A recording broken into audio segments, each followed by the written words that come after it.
Hea kaasteline, hea sõber, kutsun sind 27. 30. juunini Viljandisse kirikupäevale ja vaimulikule laulupeole. Paar põhjust, miks sa võiksid sinna kindlasti tulla. Esmalt kirikupäeval on koos Viljandis peaaegu kogu meie kirik.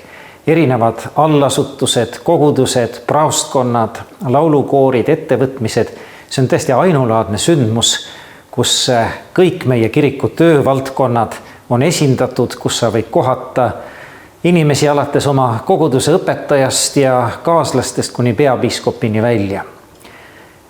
Teiseks, Viljandist on äsja saanud Lõuna-Eesti piiskopkonna keskus, piiskopilinn ja sellisena on ta kujunemas omamoodi vaimseks keskuseks ning see linn kindlasti väärib avastamist ja uute kogemuste vastuvõtmist.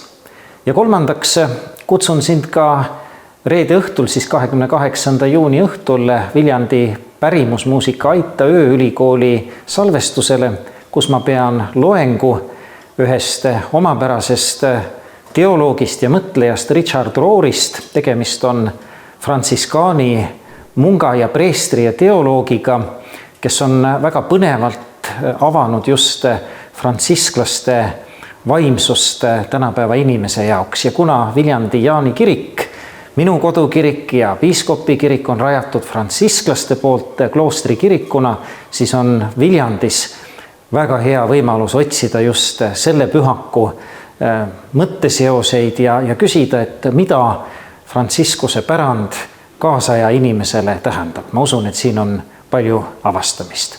Tere tulemast ja kohtume Viljandis!